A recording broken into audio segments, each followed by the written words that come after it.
નમસ્કાર વિદ્યાર્થી મિત્રો, આજે આપણે ધોરણ 6 માં વિષય હિન્દીમાં કાવ્ય 2 જે એક જગત એક લોક એના વિશે અભ્યાસ કરીશું। તો કાવ્ય 2 માં આપણે જોઈએ तो प्रकृति के तत्व हम सब के लिए एक है। हम सबको समानता से रहना है, बिना भेदभाव के सभी के साथ प्रेम से रहना है। आज मनुष्य की सोच अपनी दुनिया तक सीमित हो रही है। इस काव्य का भाव राष्ट्रवाद की संकीर्णता से ऊपर उठकर विश्व बंधुत्व की भावना विकसित करता है। तो आ काव्यની અંદર બતાવવામાં આવ્યું છે કે પ્રકૃતિના સમગ્ર તત્વો છે, બધા તત્વો જેમ કે ચંદ્ર, સૂર્ય, જમીન, આકાશ, હવા, પાણી, તેજ, આ બધા પ્રકૃતિના તત્વો સમગ્ર જાતિ માટે એક જ છે।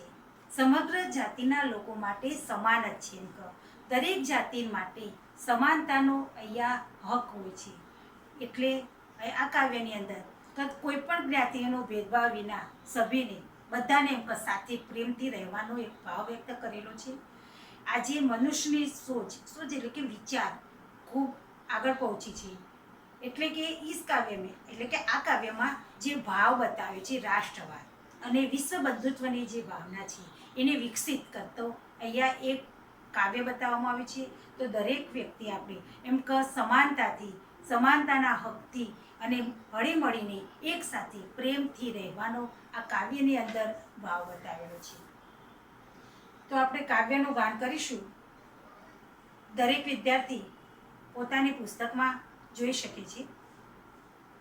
एक जगत एक लोक सबका है एक मान, एक चंद्र एक सूर्य एक भूमि आसमान, एक तेज एक हवा एक ही पानी, जीवन है सुख दुख की एक कहानी, एक देह एक रक्त एक अस्थिर एक प्राण, एक जगत एक लोक एक सबका है एक मान, हर्ष भरे गाए हम राग सुहाने, समता और ममता के गीत तराने, घर घर में गूंज रहा घर घर में गूंज रहा निस दिन ये मधुर गान, एक जगत एक लोक सबका है एक मान, राष्ट्रों में एक ही कर्म हमारा, प्रगति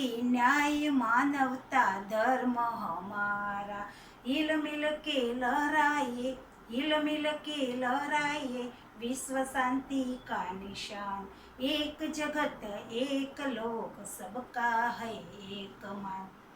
હવે આ કાવ્યમાં આપણે એનો ભાવાર્થ સમજીએ તો કાવ્યની અંદર કહેવા માંગે છે કે એક જગત એક લોક સબકા है एक मान। એક જગત એટલે કે દુનિયા, સારી દુનિયા એક જ છે। એ દુનિયા પર રહેનારા લોકો છે, અલગ અલગ જ્ઞાતિના હોય ચાહે, પરંતુ બધા એક જ છે। સબકા है एक मान એટલે કે ભલે કોઈ પણ જ્ઞાતિના હોઈએ પણ દુનિયામાં રહેતા તમામ લોકો માટે એક પ્રકૃતિનો જે તત્વો છે તત્વોનો હક બધા માટે સમાન હોય છે, બધાનો સમાન અધિકાર હોય છે। એટલે અહીંયા બતાવ્યું છે કે એક ચંદ્ર એટલે કે એક ચંદ્ર છે પણ એ ચંદ્ર પોતાની ચાંદની સમગ્ર દુનિયામાં ફેલાવે છે। એક સૂર્ય છે આપણા માટે, એક સૂર્ય છે સમગ્ર દુનિયામાં રહેતા લોકો માટે એક જ સૂર્ય છે પણ એ સૂર્ય પોતાનો પ્રકાશ સારી દુનિયામાં ફેલાવે છે। એક ભૂમિ એટલે કે એક જમીન પર રહેનારા સમગ્ર દુનિયામાં રહેતા લોકો એક જમીન ઉપર રહે છે અને એક આકાશની નીચે રહે છે। એટલે અહીંયા બતાવ્યું છે કે એક જગત એક લોક સબકા હૈ એક માન। આગળ જોઈએ આપણે તો કે એક તેજ એક હવા એક ही पानी, સમગ્ર જાતિ માટે દુનિયામાં રહેતા સમગ્ર લોકો માટે એક જ તેજ છે, એક જ હવા છે અને એક જ પાણી છે। જીવન है સુખ દુઃખ की एक कहानी, અહીંયા દરેક માટે જીવન છે અને એ જીવનની અંદર જે સુખ અને દુઃખની દરેકનું જીવન થોડું સુખ અને દુઃખથી જ ભરેલું હોય છે। બધાના માટે અલ્પ એટલે કે થોડો સમય સુખ પણ હોય છે અને થોડા સમય દુઃખ પણ હોય છે। આમ સુખ દુઃખની કહાની બધા માટે સમાન જ હોય છે। એક દેહ એક રક્ત. બધા માટે શરીર પણ એક જ છે આપણા, એક રક્ત, લોહી પણ એક જ છે. કેમ કે સમગ્ર માટે એટલે કે કોઈ પણ જ્ઞાતિના હોઈએ, ચાહે હિન્દુ, મુસ્લિમ, ઈસાઈ, ખ્રિસ્ત, પણ સમગ્ર માટે જે લોહી છે એ લોહીનો રંગ એક જ છે. એટલે કે લોહી આપણા સમગ્રનું લાલ જ છે. અને એક અસ્થિ શરીરનું જે બંધારણ છે આપણું એક જ હાડકાનું બનાવેલું છે. એક પ્રાણ, અને પ્રાણ પણ એક જ છે. એથી જ એક જગત એક લોક, સબકા હૈ એક માન. એટલે કે અહીંયા એક જ જગત છે, એક જ દુનિયા છે, અને બધા રહેનારા લોકો પણ આપણે એક જ સમાન છીએ. બધાનો આપણે સરખો અધિકાર છે.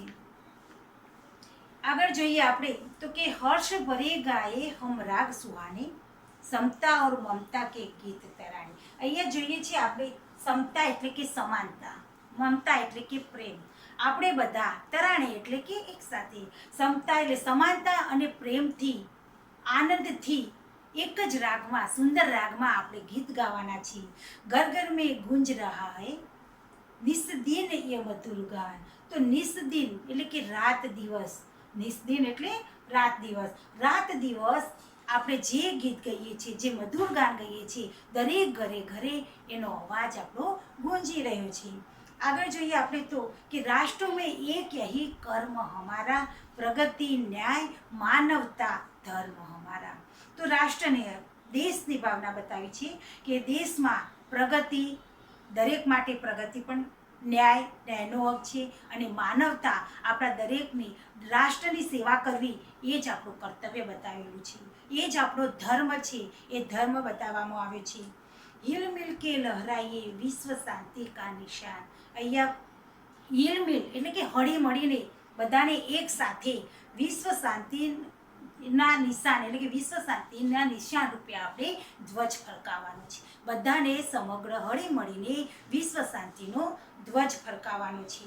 તો અહીંયા એક જગત એક લોક, સબકા હૈ એક માન. એથી જ અહીંયા કાવ્યની અંદર, સમગ્ર કાવ્યમાં આપણે સમાનતાનો ભાવ બતાવ્યો છે. ચાહે કોઈ પણ જ્ઞાતિના લોકો હોઈએ આપણે, પણ બધા જ માટે એક જ દુનિયા છે. આપણે બધા એક જ સમાન છીએ, અને બધા જ પ્રકૃતિના તત્વો છે. એ બધા માટે સરખો જ અધિકાર છે. એ ભાવ અહીંયા વિશ્વ બંધુત્વની ભાવના, બધાને હળીમળી રહેવાની સમાનતાની ભાવના બતાવવામાં આવી છે. તો હવે આ કાવ્ય ઉપરથી આપણે એના અભ્યાસના પ્રશ્નોની ચર્ચા કરીશું. તો અહીંયા અભ્યાસમાં આપણે જોઈએ તો નિમ્નલિખિત પ્રશ્નો के उत्तर दीजिए. तो पहलो प्रश्न है कि एक जगत एक लो ऐसा कवि ने क्यों कहा. तो प्रश्न में कहे कि एक जगत एक लो कि दुनिया में प्रकृति का तत्व ये समग्र जाति माटे, समग्र लोक माटे एक ही है, समान है. कि इसीलिए समग्र दुनिया में चांद अपनी चांदनी फैलाता है, सूर्य अपना प्रकाश सारे संसार में फैलाते हैं, और सारे संसार के लोग एक ही जमीन पर रहते हैं और एक ही आसमान के नीचे रहते हैं. इसीलिए एक जगत एक लोक एवं ऐसा भाव व्यक्त किया है, ऐसा भाव व्यक्त किया है. प्रश्न 2 में एक रक्त का अर्थ समझाइए.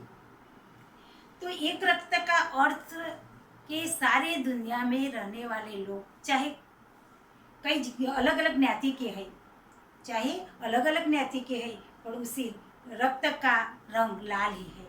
और रक्त का रंग की समानता की साबित होती है कि समग्र जाति, समग्र पूरी दुनिया में रहने वाली समग्र जाति एक समान है. इसी एक रक्त का अर्थ समझाए गए हैं. हमारा धर्म क्या होना चाहिए. तो આપણે કાવ્યમાં જોયું કે રાષ્ટ્ર ભાવના, हमारा धर्म प्रगति हो, न्याय हो और मानवता, इसे हमारा धर्म है. चौथा प्रश्न है कि हमारा जीवन सुख दुख की एक ही कहानी, ऐसा कवि ने क्यों कहा है. हमारा जीवन सुख दुख की एक कहानी है कि सभी के जीवन में अल्प ही सुख होता है, अल्प ही दुख होता है. समग्र जीवन सुखी भी नहीं है, समग्र जीवन दुख भी नहीं है. इसीलिए हमारा जीवन सुख दुख की एक कहानी है, सबके लिए समान है, इस भाव बताए. હવે પ્રશ્ન 2 માં કહે છે કે ઊંચે સ્વર से पढ़िए. તો અહીંયા શબ્દો આપ્યા છે, એ શબ્દોને આપણે શુદ્ધ અને ઊંચા અવાજમાં બોલવાના છે. તો કે સૂર્ય, સુખ દુઃખ, રક્ત, અસ્થિ, પ્રાણ, ગાય, ગુંજ, હર્ષ, એક, કર્મ, પ્રગતિ, લહેરાઈએ અને વિશ્વ શાંતિ। प्रश्न 3 में उदाहरण के अनुसार निर्देशित वर्ण के शुरू होने वाले शब्द बनाइए। तो अहिया एक उदाहरण आपेलू छे कि अहिया जे वर्ण आप्या छे ए वर्णना आधारे आवा 4 शब्दों बनाववाना छे। तो पहला उदाहरण में आपणे जोईए क वर्ण छे, तो क वर्ण उपरथी 4 शब्दों आपेला छे, कौवा, कमल, कागज, कौशल। बीजू छे ग वर्ण, तो ग वर्ण परथी आपणे जोईशुं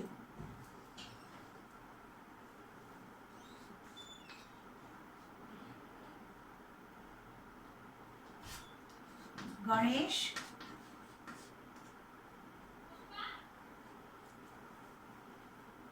गमला, गज, गुंज। बीजो वर्ण छे ग, तो घर, ग उपरथी आपणे घर, घड़ी, घंटा, घटना। आ रीते 4 शब्दों बनी शके छे। च उपरथी च वर्ण छे, च उपरथी चरखा, चमच, चरखा, चमच, चरण, चट्टाई। म वर्ण छे, तो म वर्ण परथी मकान, महल, महल, मकान,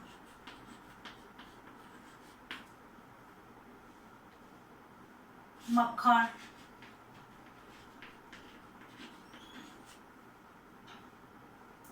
मोर। आ रीते वर्ण उपरथी आपणे शब्दों बनावी सकीए छीए। हवे प्रश्न 4 छे शब्द सारीनी, एटले के अहींया जे कोष्टकमां अलग अलग वर्ण बॉक्समां आपेला छे। एक उदाहरण बतावेलुं छे अहींया कि बाइबल एना उपरथी आपणे बीजा बॉक्समांथी शोधवाना छे। शब्द सारने योग्य शब्द सार्थक बनावવાનો छे। तो આપણે જોઈ શકીએ છીએ કે બાઇબલની જ લાઈનમાં છેલ્લે મસ્જિદ છે। આ બાજુ આપણે જોઈએ તો પારસી, ઊભી લાઈનમાં છે મહાભારત, શીખ, હિન્દુ, ગુરુદ્વાર, મસ્જિદ, મંદિર, સાઈ, મુસ્લિમ। આવા બધા સાર્થક શબ્દો બની શકે છે। હવે શું કહે છે કે ઉપરની જે સારણીના શબ્દો બનાવ્યા છે એ શબ્દો ઉપરથી વાક્ય બનાવવાના છે। એટલે આપણે વાક્ય કોઈ પણ બનાવી શકાય। એક એક્ઝામ્પલ અહીંયા આપેલું છે કે બાઇબલ, તો બાઇબલ ધર્મગ્રંથ है। એવી રીતે એની બાજુનો શબ્દ છે કે મસ્જિદ, तो मस्जिद में मुसलमान लोग नमाज पढ़ते हैं। महाभारत, महाभारत ये महाकाव्य है। पारसी लोग गुरुद्वार में जाते हैं। मंदिर, तो यह राम का मंदिर है, यह महादेव का मंदिर है। रामायण ये ग्रंथ है। ये रीते आपणे कोईपण रीते आ शब्दों बनावी शकाय छे। तो विद्यार्थी मित्रों, आज आपणे जे अहींया आ काव्यनो अभ्यास कर्यो ए काव्य, समग्र काव्य दरेक विद्यार्थीए पोतानी नोटपोथीमां लखवानुं छे। अने साथे आपणे अहींया जे अभ्यासनी चर्चा करी प्रश्न 4 शब्द सारणी सुधी, त्यां सुधी दरेके पोतानी नोटपोथीमां लेसन करवानुं छे।